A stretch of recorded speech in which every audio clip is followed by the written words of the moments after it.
Hello, everyone. Welcome back to the 305 Gridiron. I'm your host, Anthony Pinzone, alongside with my partner in crime, Josh, aka Aqua Ace. This show is for you if you've checked out after the Super Bowl and haven't looked back until just this moment. So we've got you covered in today's show. We're going to talk about the Dolphins offseason. No fluff, no drama, just what you need to know about our roster before the season starts. So please get ready because we're coming at you with some straight offseason news.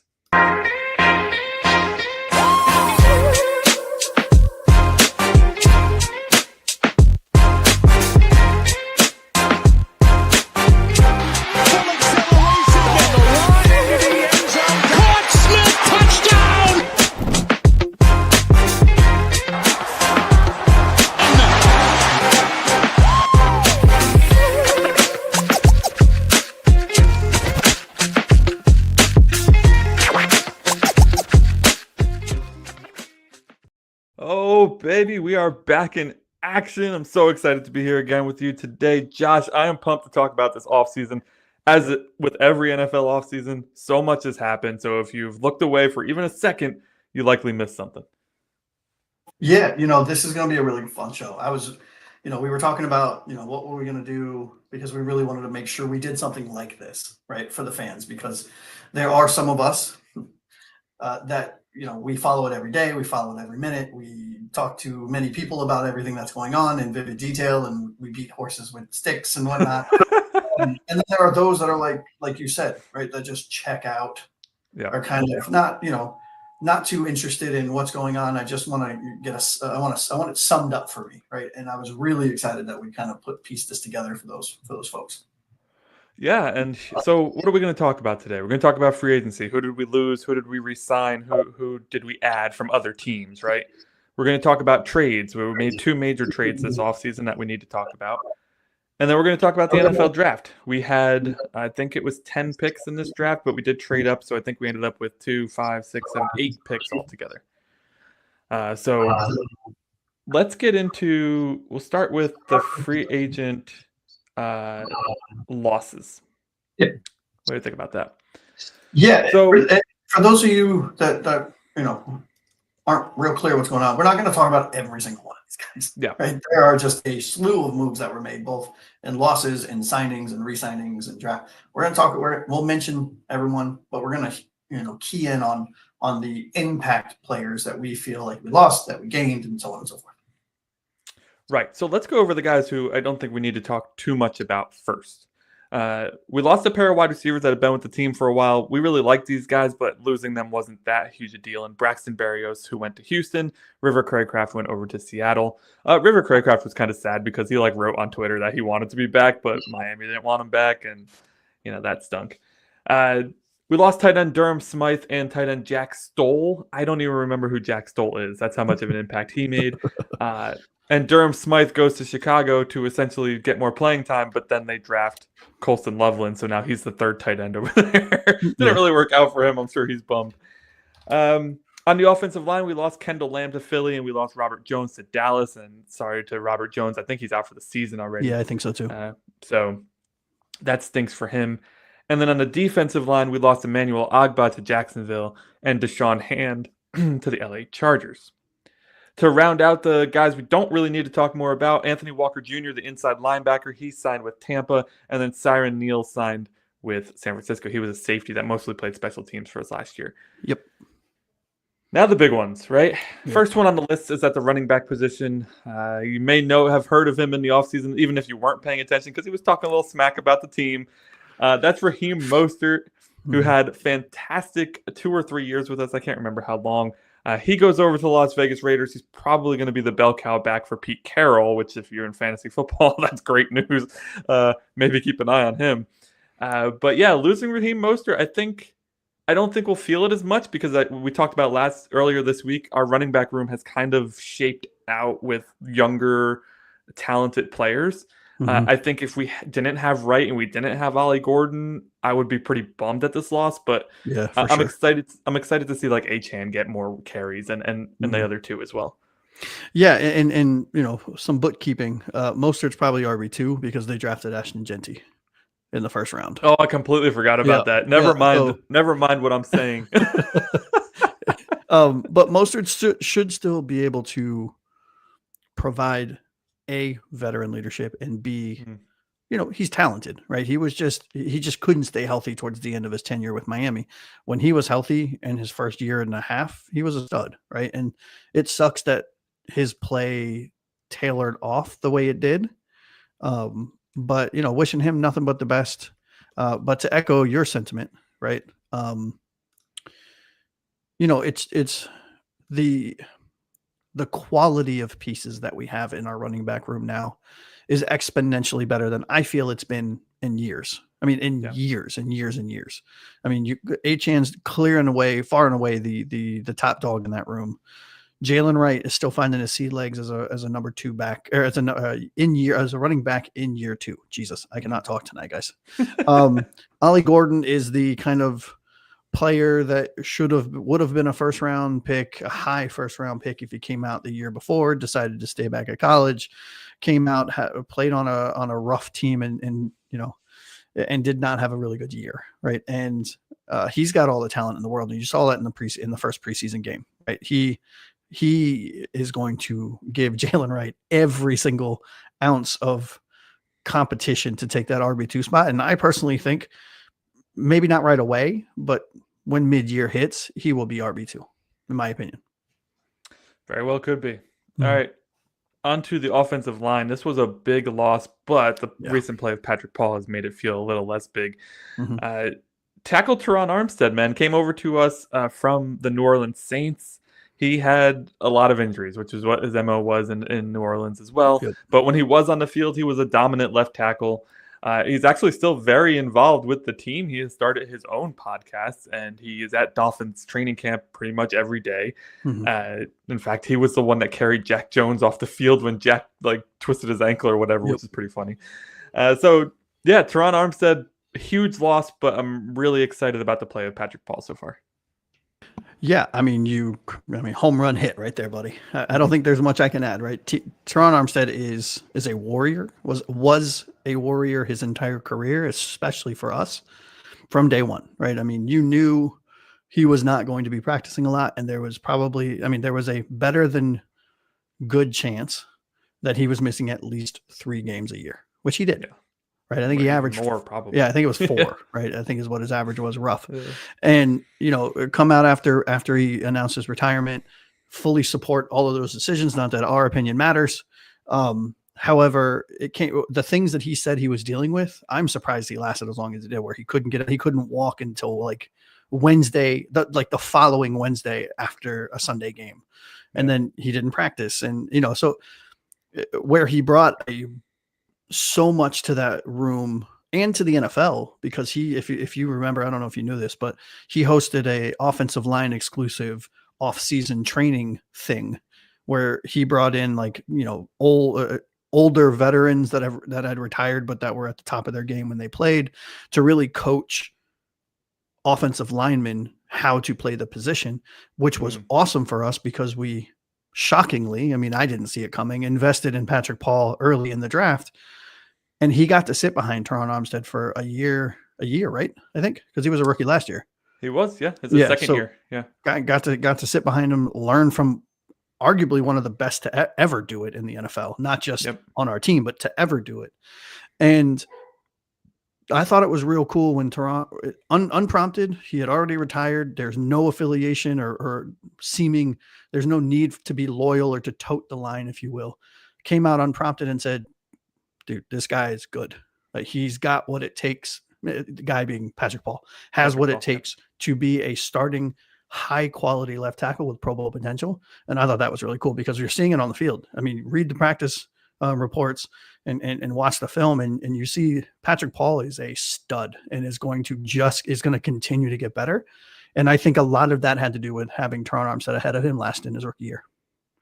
Yeah, and if you don't recall where Patrick Paul came from, he was a second-round pick out of Houston. Monster of a man, 6'7", 320 and change. You will notice who he is on the field the next time you tune into a Dolphins game. I promise you that. But he's fast, dude. He's so fast, and he's agile. For a person that size, there's no there's no possible way you should be that agile and fast. It's like Yeah, it's not fair. If you're interested in seeing him last week against the Bears, there's people have put highlights of just his plays on YouTube. Go check it out. This dude's running. He's like outrunning Achane down the field to get a block. It's amazing. Yeah, it's really cool. Ridiculous. All right, let's move to the defensive line. Another equally important loss here, I feel like. And this guy only played for us for, I don't know, 1-2 years? I don't even remember. 1 year. And I just felt the impact of him, even as a fan. I can't imagine what the players felt, you know. He chose to go back to Arizona where he started his career. And that is, of course, defensive end Calais Campbell.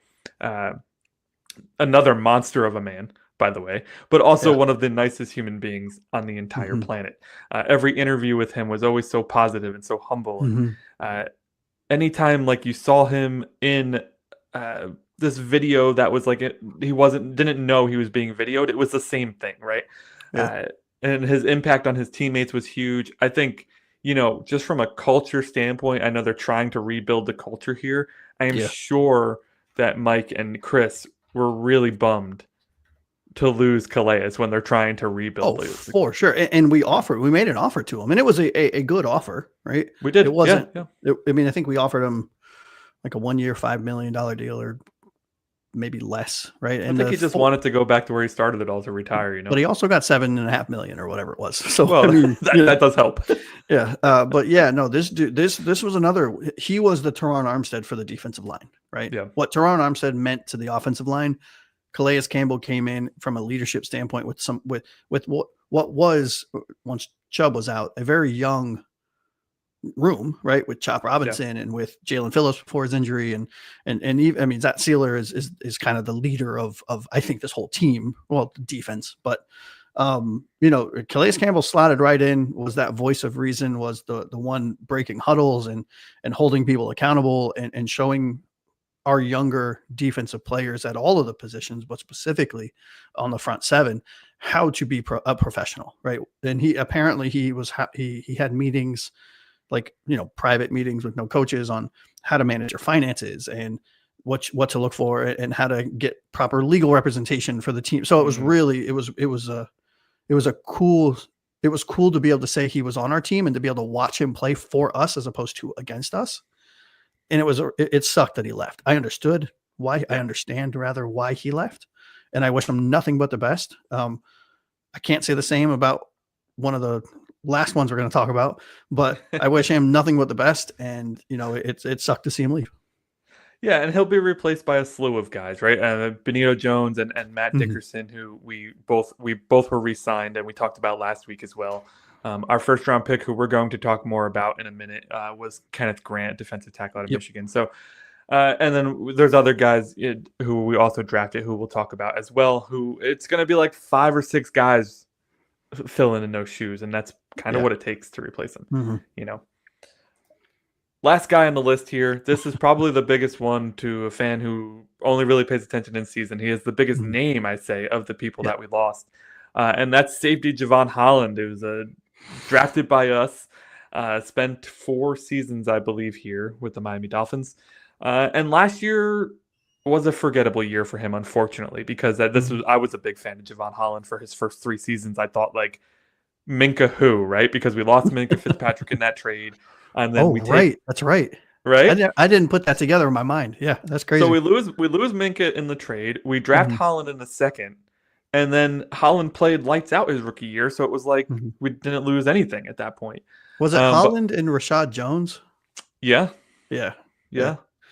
And then so Javon Holland goes over to the New York Giants. Obviously, he was going to get paid this offseason. The Giants offered him a boatload of money. That's like 60-something million, I think, over 5 years.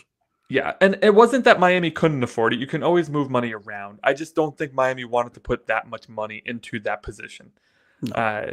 And he ironically enough, he replaced Minka, and we're going to talk about it in a second, but now Minka's replacing him. What is happening right here? It's like we're going back in time. Yeah, and, you know, I think and we talked about this, you and I, ad nauseum, right?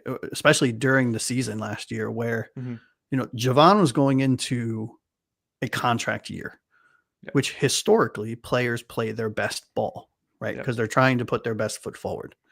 And that's expected. not appreciated, I would guess, right, by the coaching staff, because you should be doing it all the time. Yeah. However, that is what the expectation is. This player is we're going to get the best out of player X in his 5th year because he's playing for that first giant contract or the next big contract. Mm-hmm. And Javon Holland had his worst season as a professional in a contract year. Now, you can argue, and I've also been guilty of this. I like to make excuses for my Miami Dolphins, but I'm trying not to. Right? I am notorious for that. Y'all will find out as we go along. I am a pro player kind of guy. Not saying that Anthony isn't, but Javon Holland had a dumpster fire playing next to him and Jordan Poyer last year, who I still believe, and I will die on this hill. I'm dying on all kinds of hills on all of our shows, that Jordan Poyer was a sleeper agent and purposely came in. Poyer's gone, and you're going to hear about him every episode. Every single episode. All right, lock in. Somebody keep a Poyer count out there. You should. And if you don't hear me or Anthony talk about Poyer at least once, send up a red flare, send the emergency ambulance and whatever. But no, Javon Holland had a really bad year, right? He was not, he had his worst missed tackle rate. He had his worst coverage rate. He had his in both man and zone. He just didn't have I think he had one interception last year that he almost ran back, but that was it. Every other statistical category was down from any other season that he's ever been on. And it's hard to shell out $70-ish million to a player in a contract year that didn't decide to show up, and I get it. Last year was tough on the coaches, on the fans, and especially on the players having to deal with all of the nonsense, even starting before week 1 with Tyreek getting arrested and all of the nonsense that came with that. Not that it was nonsense, but with all of the noise, the outside influences that were affecting this team and the attitudes and the egos. And I get it, but I wasn't sad to see him go. I wasn't. I appreciate what Snowman number 8, Javon Holland, did for us while he was here. I wish him nothing but the best in New York. At least it wasn't the Jets, right? Yeah, and I agree. It was just time for a change of scenery for him, and I think, to your point, he wasn't the guy who showed up in his final year just to get the money. In fact, he didn't show up. But the fact that he performed so well his first 3 seasons had other teams thinking, okay, this was just a down year. Yeah. He's still worth adding to our defensive backfield, Yeah, and we definitely upgraded. I mean, there's no question about it. We even though the Pittsburgh fans are saying Minkah is washed, his best years are behind him, I think this was far and away an upgrade over Javon Holland. It's so tough because you can't, how they say comparing positions between eras is impossible because it is. The rules are different. Yeah. I think comparing players being on different teams is similar if they don't run the same system, because maybe Minkah's going to thrive in Weaver's system where Holland didn't thrive in Weaver's system, and maybe Javon's going to thrive in whatever system they're running in New York. So the system matters way more, I think, than fans typically realize. Perfectly said. Yeah, 1,000,000% agree with you. All right, so let us know what you think. Who was your biggest free agent loss this year? You've heard the names now. You've heard our biggest ones, our big 4. Do you agree? Do you disagree? Was there somebody we didn't mention that you think was a bigger loss to the team? Let us know in the comments, and we'll reply back to you. I reply to everybody. So yes, we do. And for those of you that are going to come and say, River Craycraft was the biggest loss we had, I think he just resigned. He just signed with somebody. I'm not mistaken. Seattle. I don't think they're wrong though. No, I'm kidding. I mean, look, his chemistry with Tua was. I was just gonna say that. Yeah. He had amazing chemistry with Tua, but he just didn't have this offense doesn't run with that kind of guy, right? No. All right, on to the additions and the re-signings. We'll cover re-signings first, then we'll jump into the additions. They're going to be pushed together in the same segment though, because they're people that we're adding to our team. So re-signings. This left tackle, he played right tackle last year for us. He was a second-round pick for the Cincinnati Bengals way back when. Absolute dumpster fire when he came in for us. Not a very good player. Jackson Carman re-signed with us. Lucky us.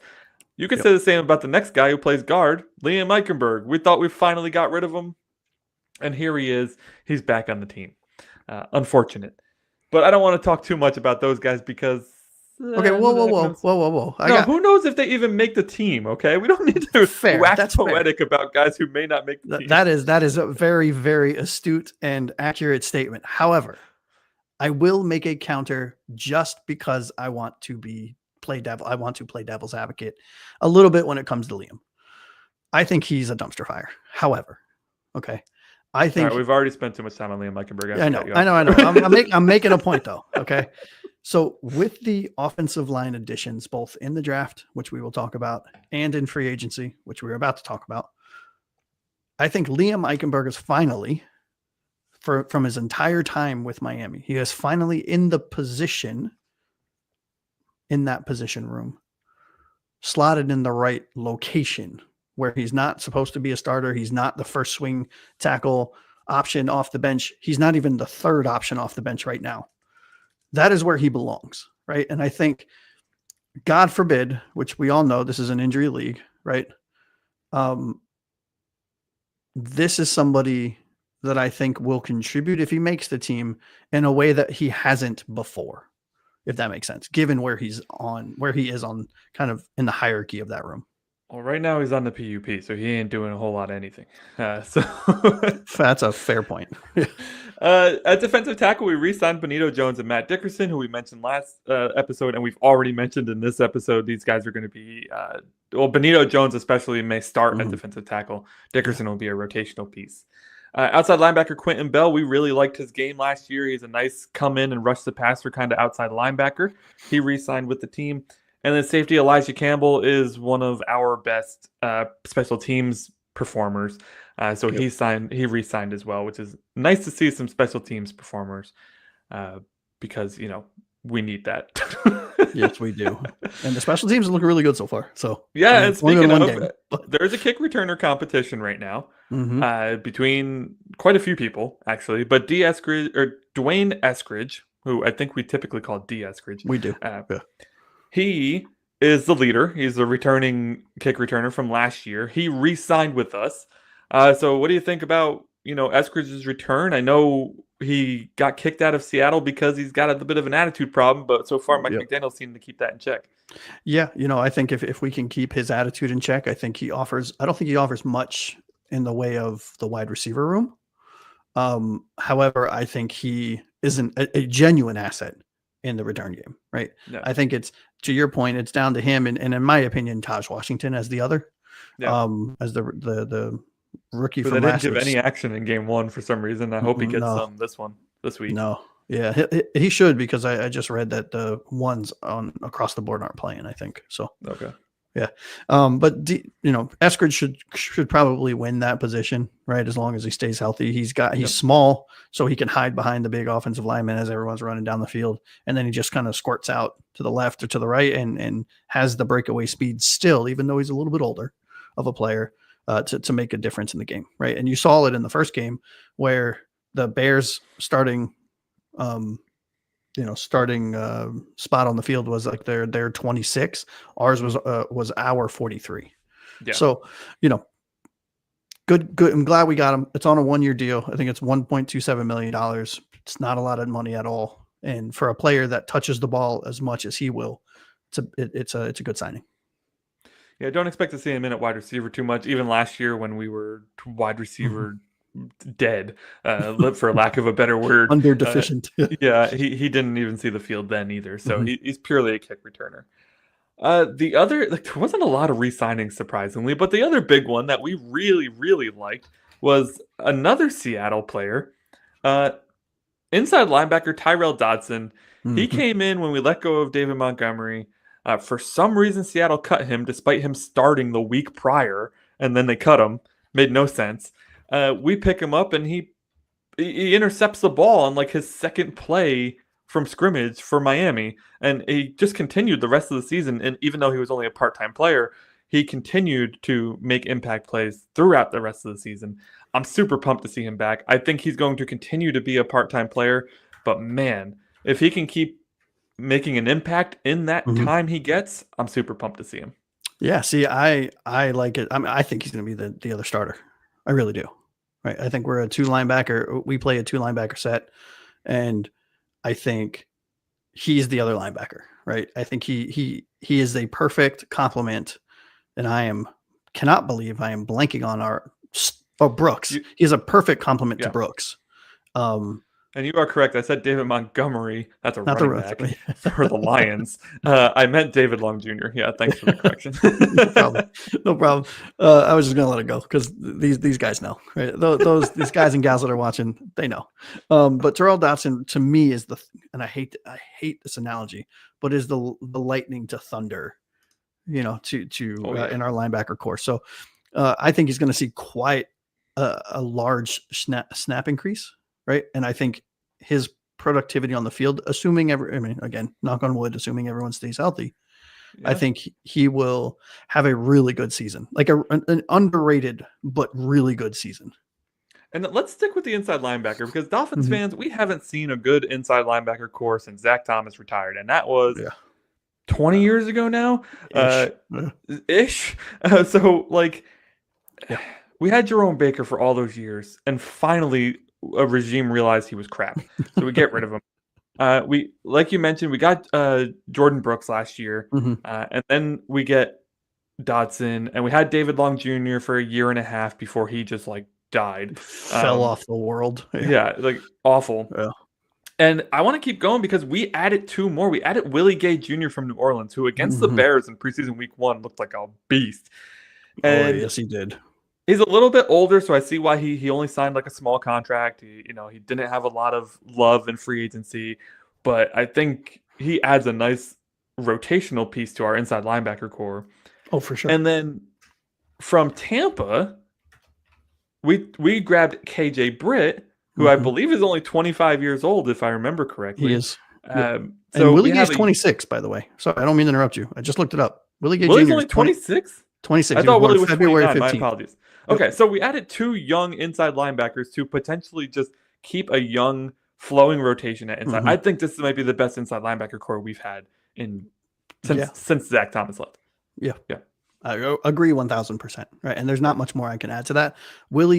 Other than Willie Gay and KJ Britt, are going to see substantial snap counts, and I think Willie Gay, as much as I just touted Tyrell Dotson having a really underrated but good season as a starter, I think Willie Gay Jr. is going to be the second most productive linebacker on this roster behind Brooks. And I don't think it'll be assume again. I hate to keep adding asterisks. I don't think that's going too far out on a limb, right? No, assuming health, right? I mean, there's always the asterisk of anything we say, assuming everyone's healthy. But assuming he plays a full, you call it even 16 games, 15 games, I think he will have a substantial impact on this team across multiple aspects because he's good at dropping on coverage. He's fast. He can hit the hole. He's smart. He's quick. He hits like a Mack truck. I was really excited about this player. Yeah. So keep these numbers in mind if you're taking notes. Maybe you are. I have no idea. But because they have a wide range of numbers here. Number 3 is KJ Britt. Number 11 is Tyrell Dotson. Number 20 is Jordan Brooks. And number 40 is Willie Gay Jr. That's our 4-person rotation at inside linebacker. I believe Brooks stays on the field all the time and the other 3 rotate if I had to guess on that. Yep. All right. So I kind of just flowed into the additions. So we talked about Willie Gay and KJ Britt, who came from New Orleans and Tampa Bay, respectively. Let's talk some guys who got hurt already, so we don't need to talk too much about them because they're out for the season. Running back Alexander Madison came over from Vegas. He was expected to kind of push Jalen Wright as that power back. Unfortunately, he sustained a neck injury in the first preseason game. He's going to miss the rest of the season. Already had surgery. Had surgery that night, if I'm not mistaken. It was bad.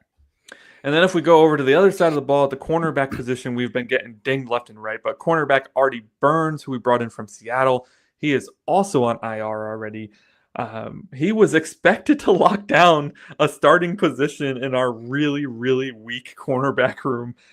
So now we're looking at the other people we added. Kendall Sheffield from San Francisco, Cornell Armstrong from Atlanta, Jack Jones from Vegas, Mike Hilton from Cincinnati. Now, we did talk about this position last week, but let's talk a little bit more about it.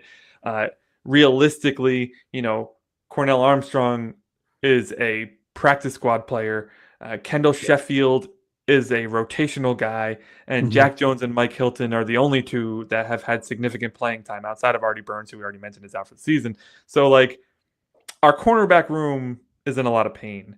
But what do you expect to see from Jones and Hilton? Yeah, and I would be remiss of us to not mention Cater being out for the year as well. He was, I think, going to be our start. He's out, torn ACL, out for the season. He would. I think he would have locked down, honestly, CB2. I think Jack Jones today, whether or not I agree with it, is CB1 for this team. Mike Hilton, it would have been our starting slot cornerback with Cater being CB2. I think Jack Jones is far and away our best corner. You get what you get with him. He's going to make phenomenal plays. He's going to make some bonehead. He's kind of the Jameis Winston of cornerbacks, if you will, right? And I think he starts CB1. I think Mike Hilton stays in the slot because in Weaver's defense, the slot cornerback plays a lot, kind of all over the place. And I think whether it's Storm Duck, whether it's somebody else, kind of slots in that CB2, and we got to hold our breath. I mean, we've got to hope our front seven and our back safety line does their job exponentially well.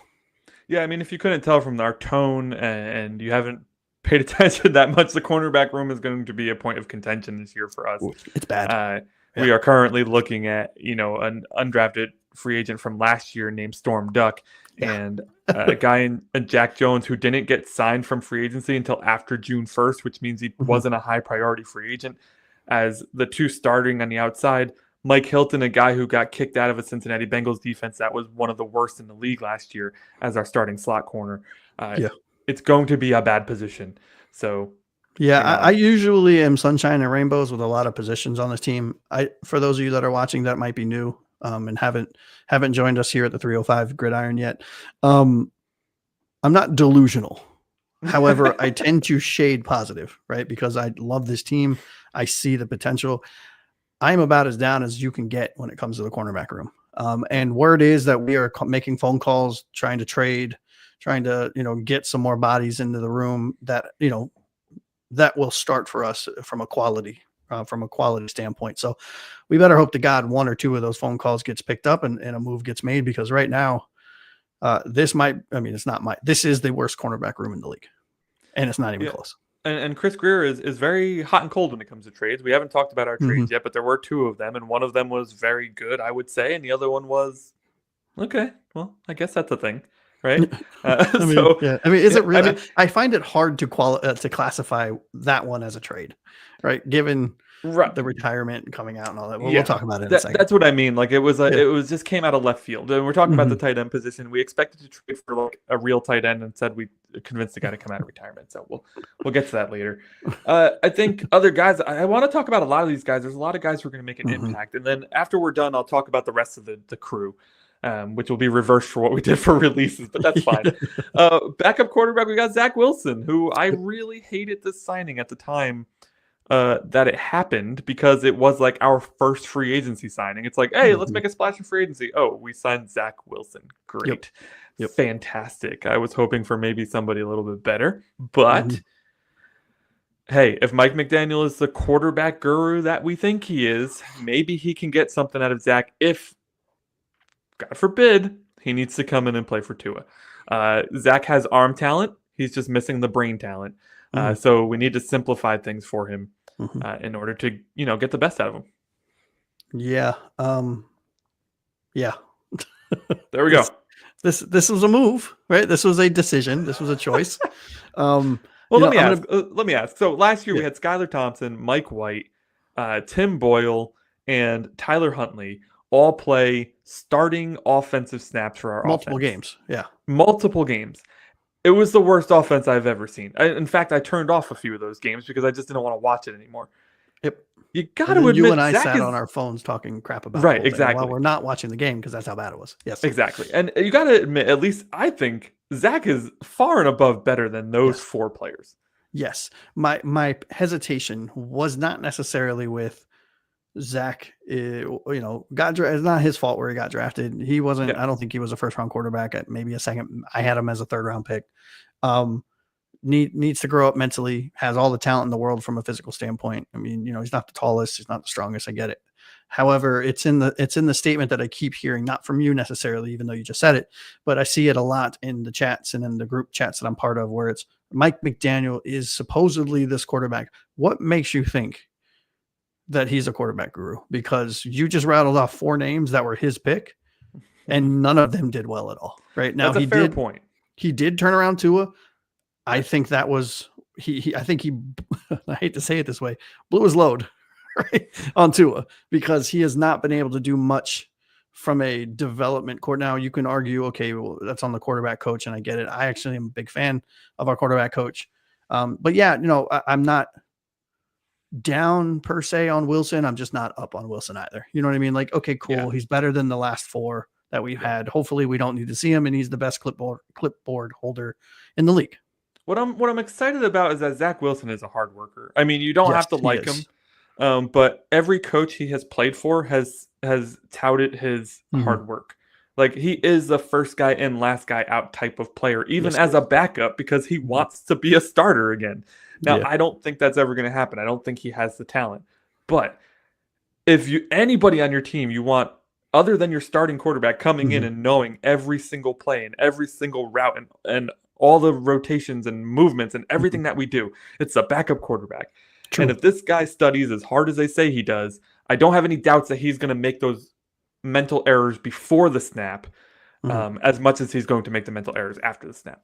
Yeah, I think his year in Denver really saved his career, if I'm being honest. Sean Payton will do that. Yeah, Sean Payton corrected 80% of what was wrong with Zach. Yeah. Now it's up to our QB coach and our head coach and Tua, right? I think Tua has the ability to be a coach per se to him as well, to kind of get him there, so he has the talent to be a starter.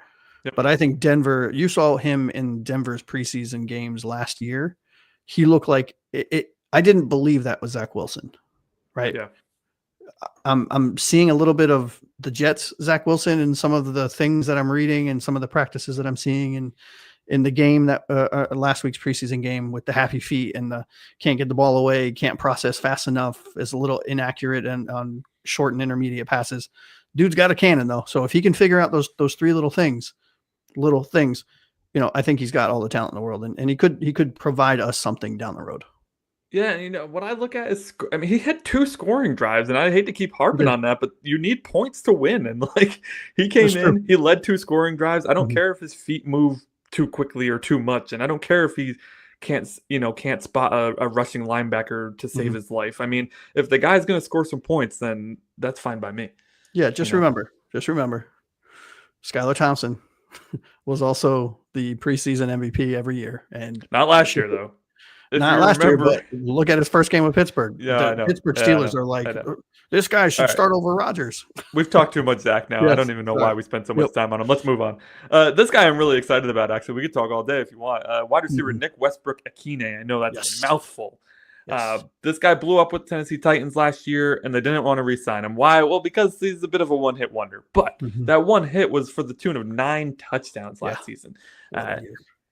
That's not even the thing that impresses me the most. The thing that impresses me the most, and Josh has brought this up in conversations we've had 1,000 times, is that we needed a different body type in the receiver room. And Westbrook-Akine is 6'2", 220-ish, and he's a beast of a man, and he catches like a beast of a man. He was drafted in Tennessee to be the 1. Here, he's our 3. So like the pressure maybe our 4. Yeah. Maybe our 4. The pressure's off because we got Malik Washington. Yeah, I forgot about that. So like his job is to come in, and I think, and I mentioned this last episode, is replace the production of Jonnu Smith, who we also lost, and we didn't actually talk about yet because it's a trade. But it's part of the trade. I had a brain fart. I thought we forgot about him. Yeah. No, I mean, I think you crushed it, right? I think NWI, which is what I refer to him as because it's a mouthful of marbles when I try to pronounce his name. I think he brings, and I use this analogy all the time, right? We are a team of Ferraris. He is the F-150 lifted truck with mud and tires and a giant exhaust, which got a diesel Hemi in it, right? I mean, I know I'm waxing poetic here a little bit, but he brings that body diversity to the room, right? Yeah. No longer are we a bunch of short and fast guys, right? We are the majority short and fast, but we have one or two guys now that are over 6'1". And I think he's going to, I think you said it perfectly. And it didn't dawn on me until you said it earlier this week on our show on Monday, or maybe it was Monday, I think was when you said it. I can't remember. That he's going to take all of Jonnu Smith's, like you could see him taking kind of that role, and it's what a perfect fit for him. Yeah. Yeah. And I mean, the other receivers are all right. So we have Tyreek Hill, Jalen Waddle, Malik Washington, Taj Washington. They are all 5'11" and under, right? So we have a type at wide receiver. And then finally we have the 6'2" guy, which I did a whole like research project on last year. Yes, you did. I was looking up like what made a good wide receiver. And if you look at the superstar wide receivers in the league, there is like there's a perfect size, 6'2" and just under 220 pounds is like the target for your superstar receiver. I don't think Nick Westbrook-Ikhine is that, but I will say in our offense, through the very specific lens of the Miami Dolphins offense, I think he's going to have a substantially better year here than he would have in most places if he had gone somewhere else. Because I think, he's that 50-50 ball guy in the deep red zone on those corners and things like that we don't have, which means he's the only one getting those targets. You know what I mean? Yeah. I mean, if he stays healthy, he may be the wide receiver 2 on this team. Because we know that Waddle's going to miss time. We know that Tyreek is going to miss time. Malik and Taj are both tiny too, so they'll miss time as well. And like, Jonnu had 800 yards on his team last year. If Westbrook-Ikhine is a more athletic version of him, he could get 1,000 yards easy. He just has to stay on the field. Yeah, and I don't want to speak for you. I don't think he'll have 1,000 yards. I don't think so either. No, but I could see a path to that. Yeah, I mean, I could honestly see NWI having 700-ish, 650-ish type yards, 6 to 7 touchdowns, right? And that's his median, right? That's his median. I mean, that is a hell of a year for a number 4. Yeah. Essentially, right? So I'm going to stick to the offense here because I want to move on to a guy that we actually pinpointed. Well, I think I was on his bandwagon first as a potential target for Miami on the offensive line. He came from Pittsburgh. He's coming off a torn ACL, I think, or Achilles, something like that. Achilles. So I do not know how he's going to look to start the season. But he plays guard for us. He can slide into center if Brewer were to go down. But that's James Daniels from the Pittsburgh Steelers. This was a high priority target for me. 26 years old, I believe. Yes, he's coming off the injury. So I don't even care if he has to sit out this entire season. Like, to have a 27-year-old guard then come back fully healthy with the talent that he has, I would be fine with that. Like, I was so pumped to see them add him.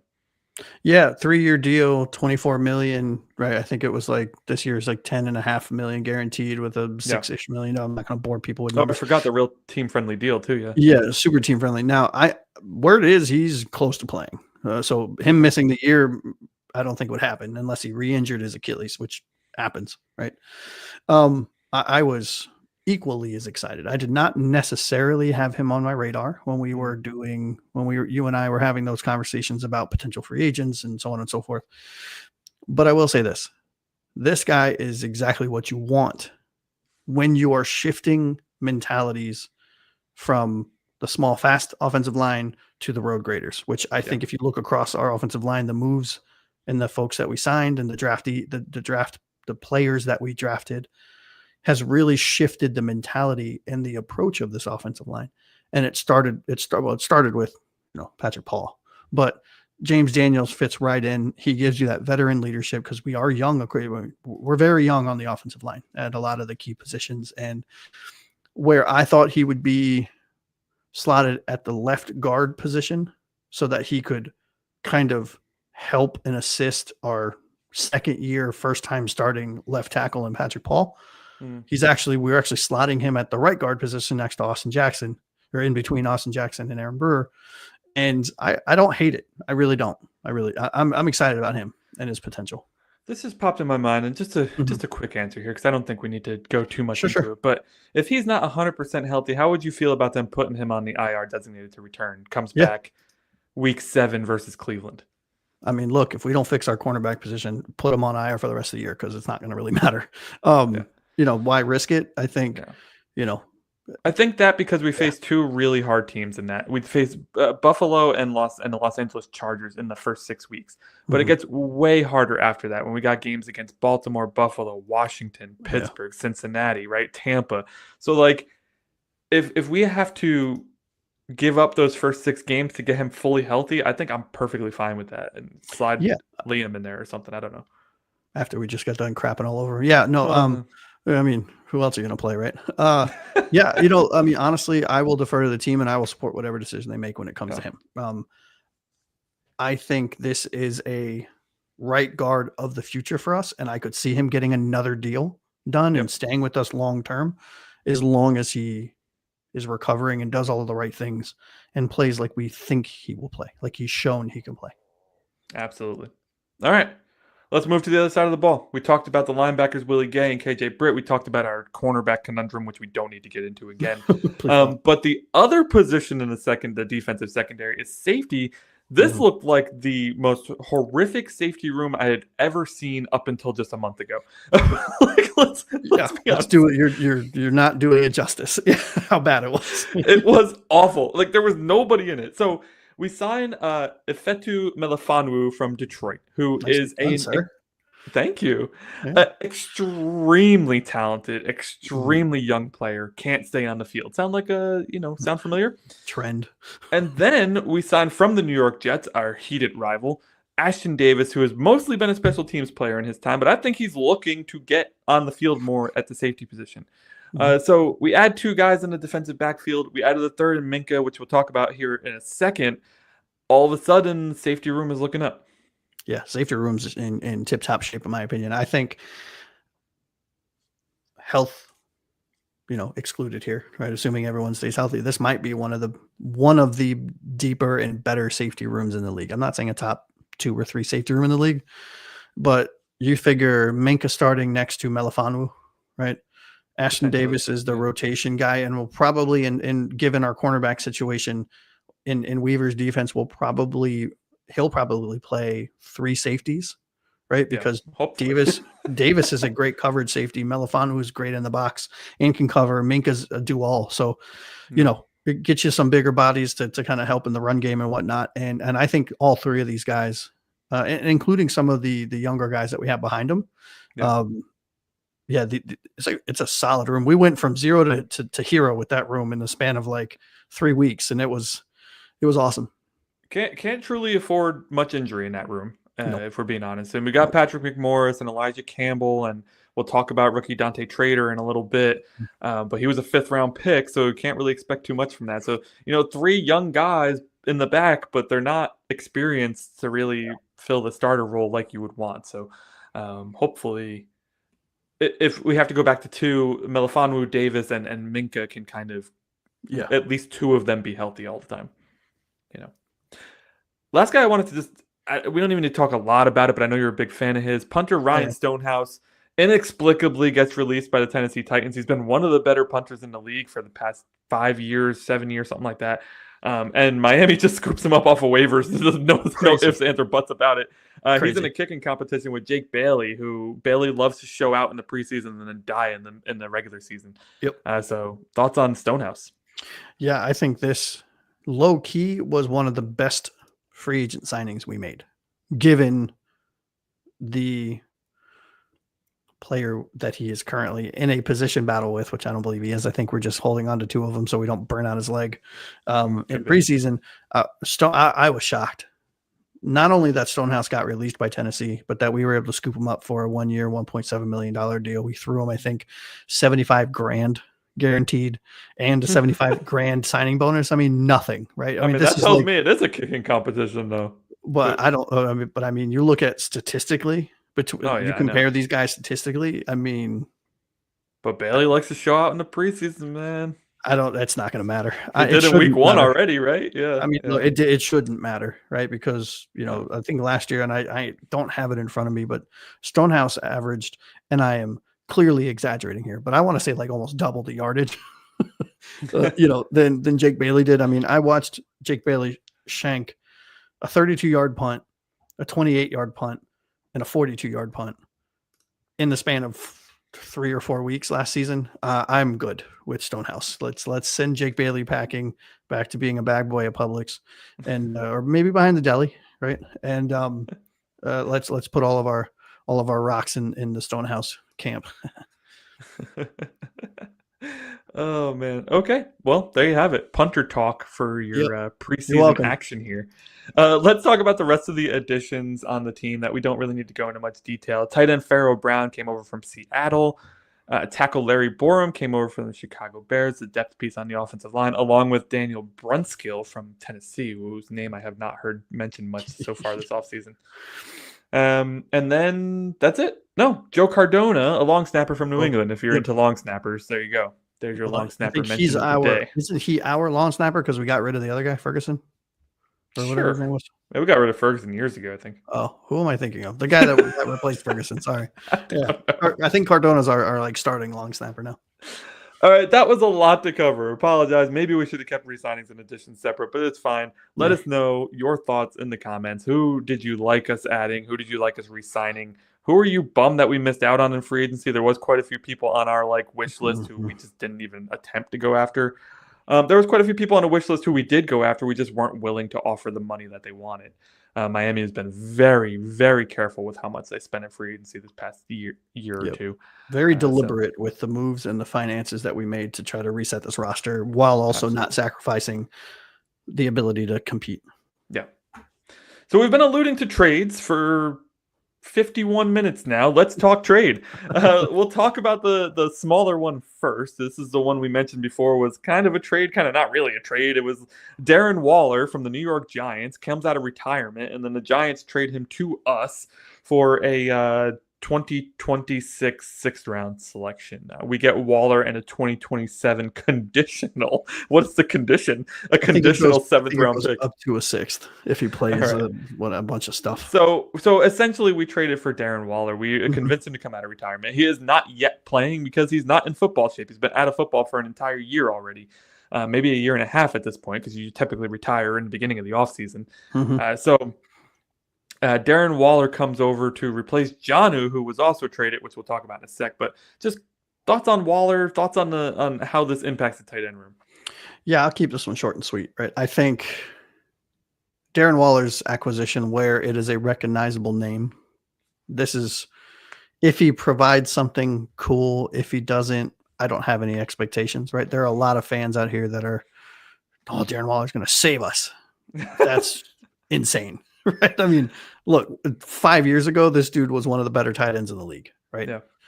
But he retired for a reason, and he's been out of football for a year, and he's not in football shape yet, which I understand. I wasn't expecting him to sign a retiree. Not that he's crazy old. I mean, I think he's just over 30. Right. And as someone that's pushing 40, I think that's still pretty young. Thank you very much. 32 years old. Yeah. 32. And, but from a football standpoint, I mean, this dude needs to shake some rust off. And if he gives us a couple hundred yards receiving and a couple touchdowns, I think that was a successful trade. Now, I think he might have a little bit more than that, given how our offense uses tight ends and the fact if he can get back to how he blocked, because he was known as kind of that Evan Ingram type receiving type tight end. But if he can block like he used to, or even semblance of used to, he'll start immediately over everyone we have on our roster. So this is a tough trade for me because it doesn't make a whole lot of sense. The tight end room is so barren. It's like, why get a guy who is essentially now going to be a project? Like, I know historically he has value, but he hasn't played in nearly 2 years. And he wasn't very good in his final couple seasons with the Giants. And it comes over and if he isn't any good, then our tight end room is just not very good at all. Useless. I mean, I guess we just go back to what it was before Jonnu came over in the first place. Yeah. Essentially, the tight end room. While I say that, I do also see this as being a win-win for Chris Grier and Mike McDaniel. Because if he has something left in the tank, then they look like geniuses. If he has nothing left in the tank, then the tight end room just goes back to being blocker extension of the offensive line like they were the year prior. Yeah. And we won 10 games the year prior, or 11 games. I don't remember. So, what's the difference? Yeah, I think the only reason people are excited about a tight end position is because of how this team was forced to use. We didn't choose to use Jonnu Smith as a second option. We were forced to use him as a second option because of a slew of injuries across the wide receiver and the running back room. Right. And it worked out great. And I wish Jonnu nothing but the best. He broke damn near every tight end record in Miami Dolphins history. I loved him on this team. I wanted him back, but I'm happy that he got his money and he's going to a team where he can hopefully continue to succeed. Right.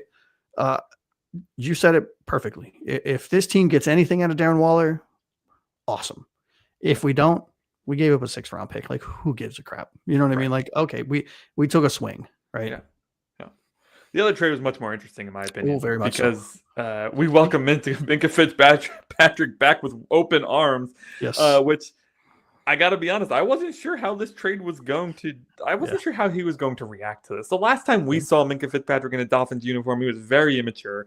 He was ticked off at the world. He hated Brian Flores, which is back when Flores was the coach still.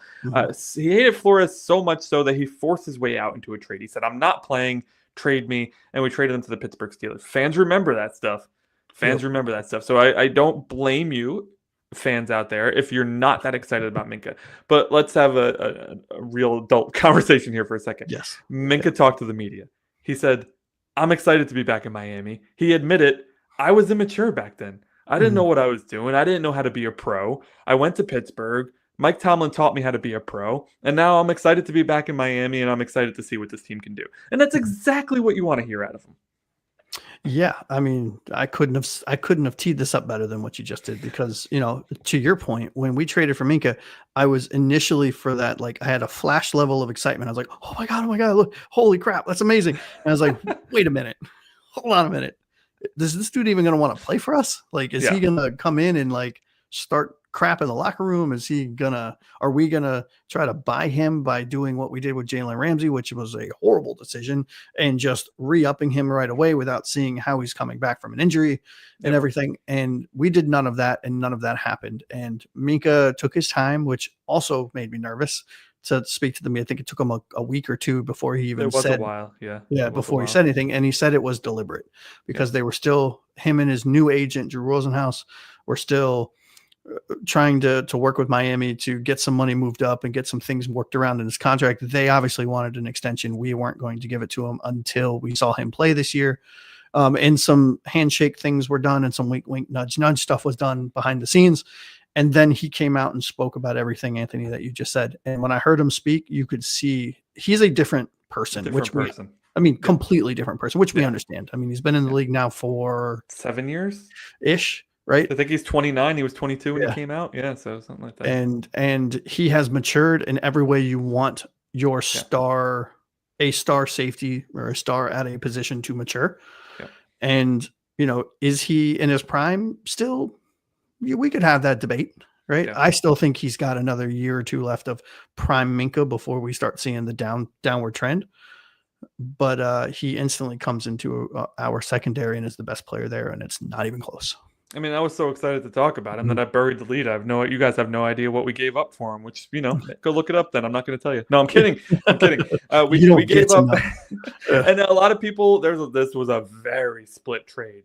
Very split when it first happened.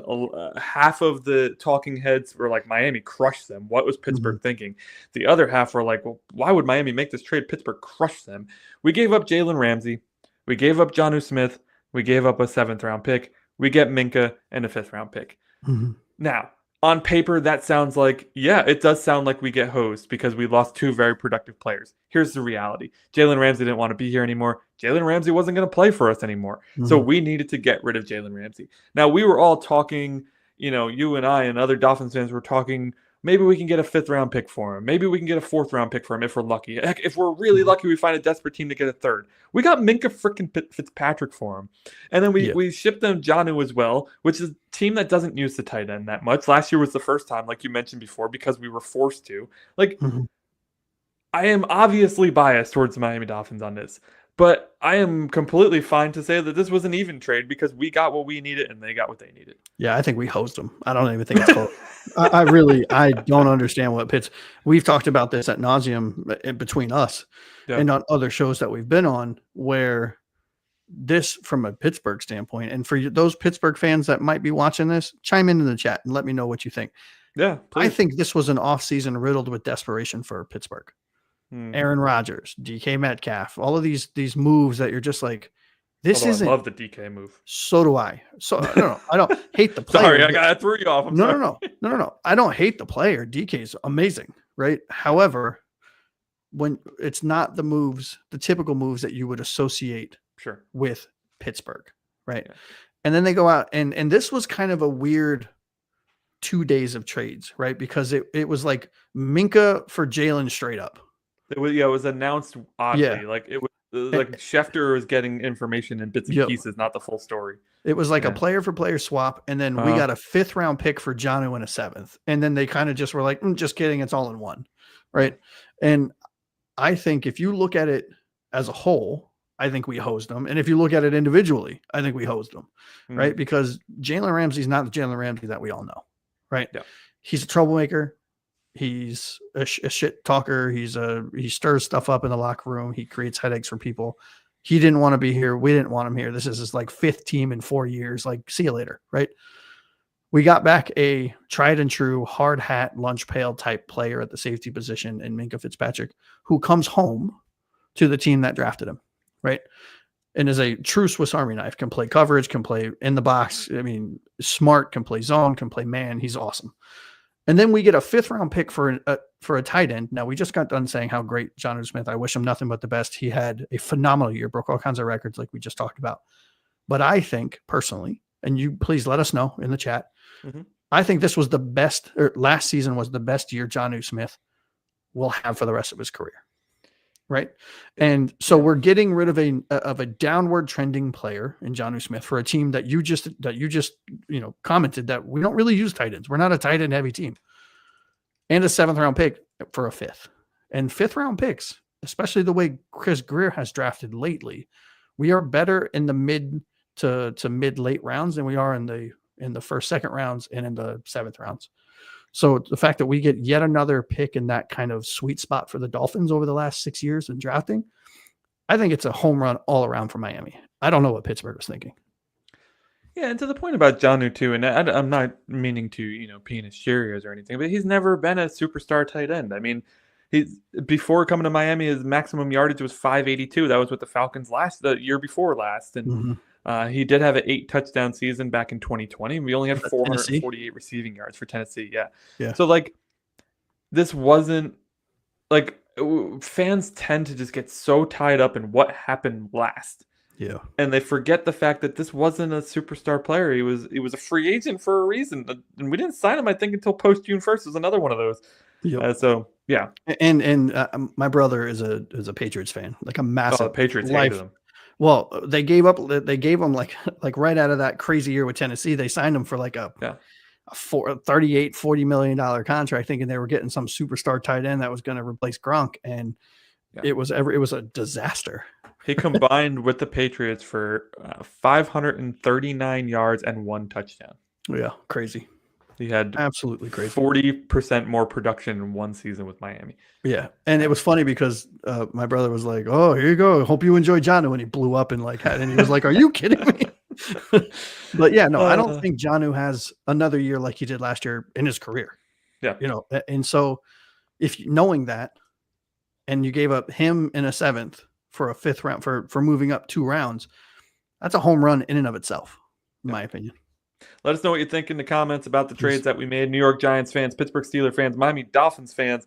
Let us know what you think about these 2 trades. It was a very exciting time because it happened in the lull moment of the offseason. So it gave us some buzz to talk about while nothing else was going on. Yeah. All right, Josh, we have one more topic to cover. We've talked a lot about some of these guys already. So some of them we may just kind of glaze over because if you watched the last episode, we talked about Ollie Gordon forever because we love Ollie Gordon. So we're talking NFL draft. These are rookie players who have come to our team from college. We had 10 selections going into the draft. We made some moves up. We ended up with 8 total selections at the end of the day.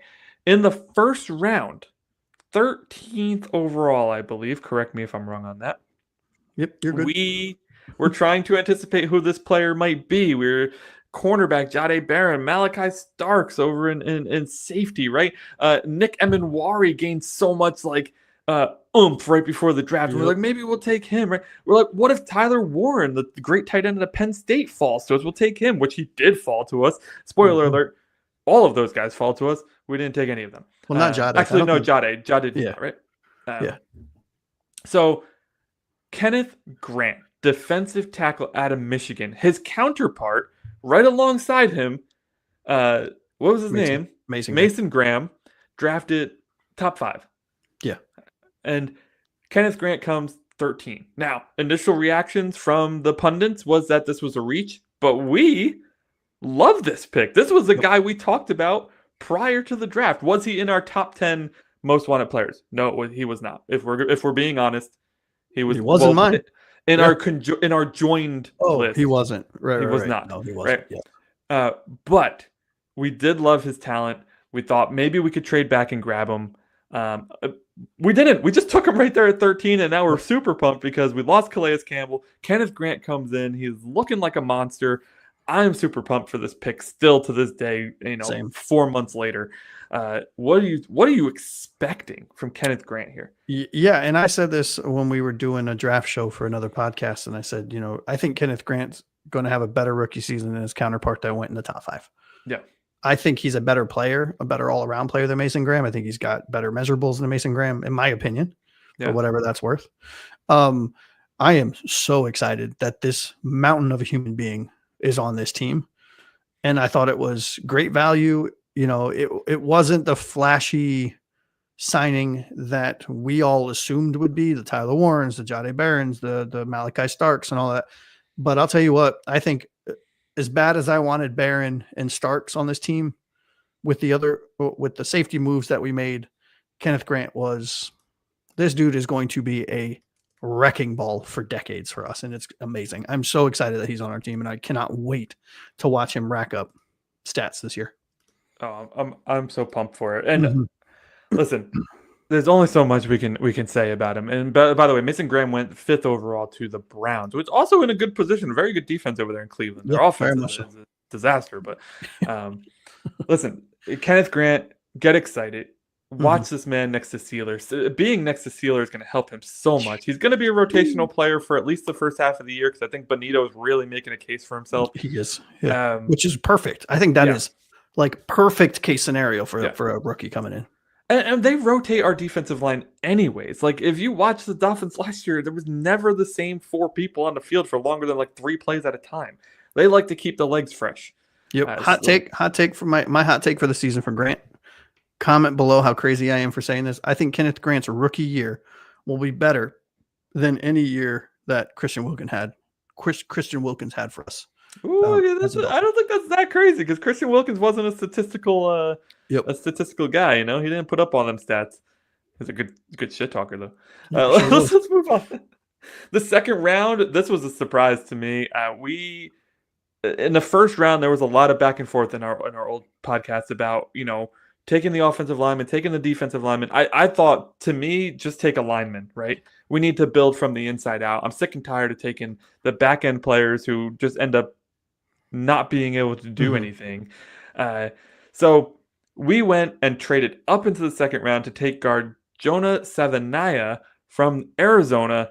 This was just, I wish I was there. I think the draft was in Green Bay. I wish I was there to scream with the other Dolphins fans because this was such an exciting pick. I would have been streaking across the jetty, right?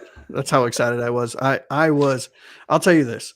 Jonah Savanaya was one of my top players for our team, right? Yep. And for those of you that aren't familiar with our history, Anthony and I, we were part of another podcast, and we were heavy into the draft. And I am a draft guy. I have top 100 boards that I update every other week.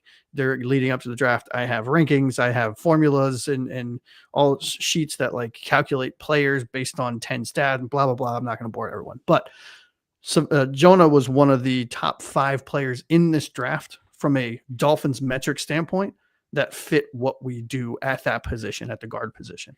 No. And so it was bittersweet because I think everyone can agree, even if you're not familiar, if you're not a draft person, the sweet spot of this draft was rounds 2, 3, and 4. And we didn't have a 4. We had a 3, but we traded it.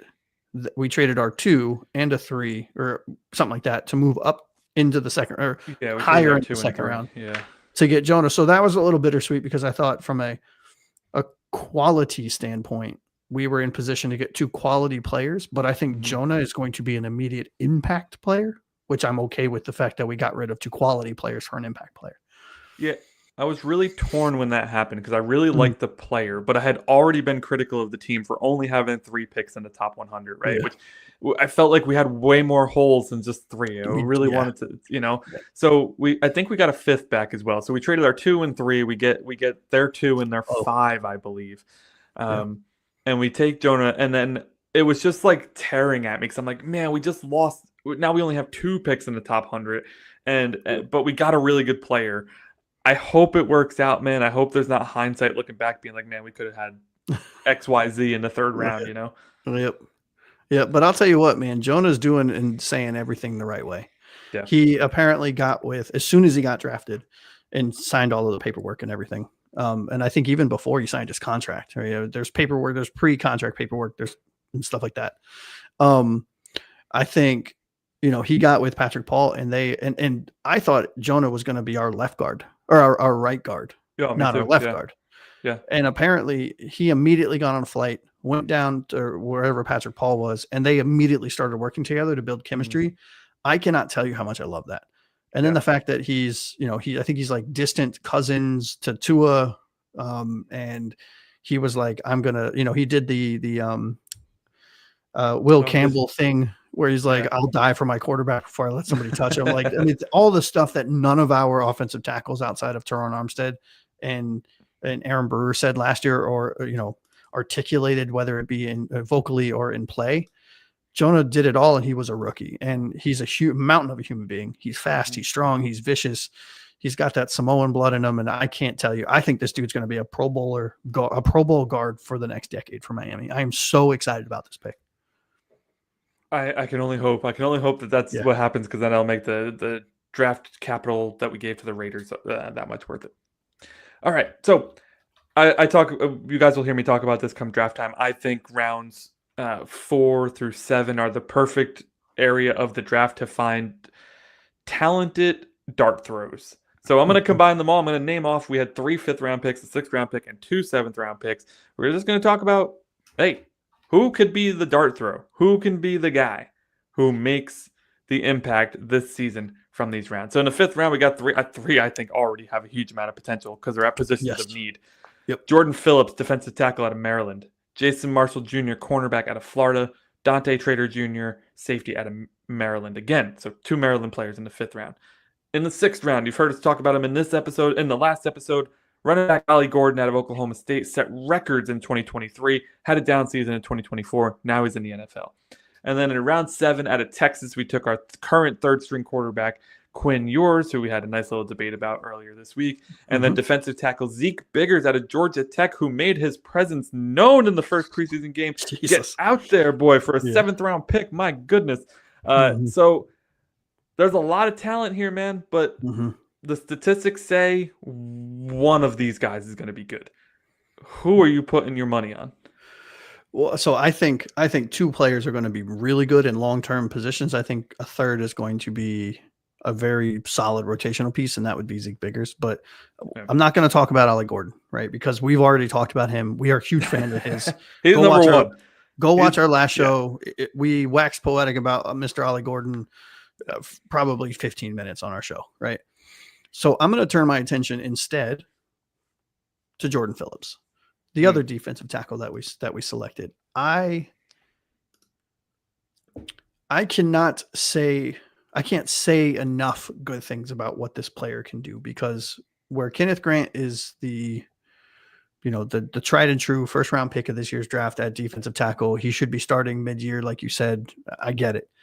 Jordan Phillips, I had a 3rd-round grade on him. We got him in the 5th. So value out the wazoo there, right? He's got a wrestling background. He's got a low center of gravity. He plays true nose tackle. He played true nose tackle majority of his time at Maryland. He's exactly what we don't have outside of the seventh round pick Zeke Biggers and Benito Jones. He's going to be phenomenal for us. And if you go watch his film or go watch highlights of his from the preseason, from the first preseason game. This dude manhandled 3 offensive players and still got behind the line of scrimmage in the deep red zone. They were like, Chicago was like, I don't know, 2nd and 2 on their 2nd and goal at the 2-yard line. Yeah. He grabbed 2 offensive linemen, pinched a tight end or a fullback or whatever in the middle, moved them all 3 to the side, and still made the tackle to stuff at the to stuff the running back so he didn't get into the end zone. He's going to play huge minutes for us, and he's going to have, I think he'll have obviously rookie mistakes because he is a rookie, but he will have a sneaky good year for us. I'm excited about this player. I mean, him and Zeke Biggers side by side in the first preseason game was like, I mean, that was amazing. I was loving it. They were facing third stringers. I don't care. I mean, they got to face who they face. I also, I mean, when we were doing mock drafts last year, Jordan Phillips was a guy who just kept falling to us, and I just kept taking with our 3rd round pick most of the time. Same. So yeah, really good to see him get him in the 5th. So I don't want to talk about him because I would probably choose the same guy. I want to talk a little bit about Dante Trader, who's a guy I did not have my eye on coming into this draft process. But Steve Mensch, if you know Steve Mensch, he's on whatchamacallit's podcast, the guy who used to be with Mel Kiper and ESPN. Todd McShay? Todd McShay, yeah. So he's Mensch is still at ESPN, but he's also in Todd McShay's podcast, and he's super knowledgeable. He calls Dante Trader Jr. One of the best at locating and tracking the ball, right? Which for a safety is something you need to be pretty good at, I think. I think the biggest problem with him is he's undersized. I think this could be one of those guys who comes in with a chip on his shoulder because he had the production, he has the talent, he has the physical tools. He's just undersized for the position that he plays. Now, whether or not we keep him at safety or we move him to corner at some point, I don't know. But I really am keeping a close eye on him because I think Ollie Gordon and Jordan Phillips are the obvious 2 that could potentially make an impact. But I could see a world where Trader gets some playing time. We got Melifonwu and Davis that are injury prone. Like I could see him making some movements there. I love that pick. And for all of the reports coming out of practice, dude makes some plays and stride for stride with Hill, stride for stride with Amon-Ra St. Brown in the today's practice I read from Travis, from Travis's updates. This dude, to your point, is coming in with a chip on his shoulder. I'm excited to see what both Marshall Jr. and Trader Jr. do. Hopefully I'm always looking out for those guys that only fall because of their size. Yeah. Because if you're a gamer, you're a gamer, man. Like your size don't matter. Ask Arian Foster how his size mattered, right? Ask Zach Thomas how his size mattered. It didn't, right? So like, I don't know. I'm hopeful. Yep, me too. All right, man. That's the off season. I mean, we went a little longer than we expected. We'll give you guys some shorts of this episode so you have some quick hitters. Yes. Don't worry about that. But that is the Dolphins off season in a nutshell. We covered free agency additions, free agency losses, our re-signings, trades. We had 2 big trades that happened like in July in the middle of the dead time. And then, of course, the NFL draft where our 8 young rookies coming in. And, of course, we have lots of UDFA guys we didn't talk about. But if any of them make the team, we'll talk about them then. You sure will. All right, dude. Any last words before we sign off for the day? Nope. Just want to thank you again for a really good show. Thank all the fans for watching. Please like and subscribe. Comment below on any of your thoughts on any of these segments. And we'll see y'all next time. Yeah, man. Check out our beloved Dolphins on Saturday at 1 p.m. against the Detroit Lions in preseason week 2. Until Monday for our reaction show, we will see you then. Peace out and fins up.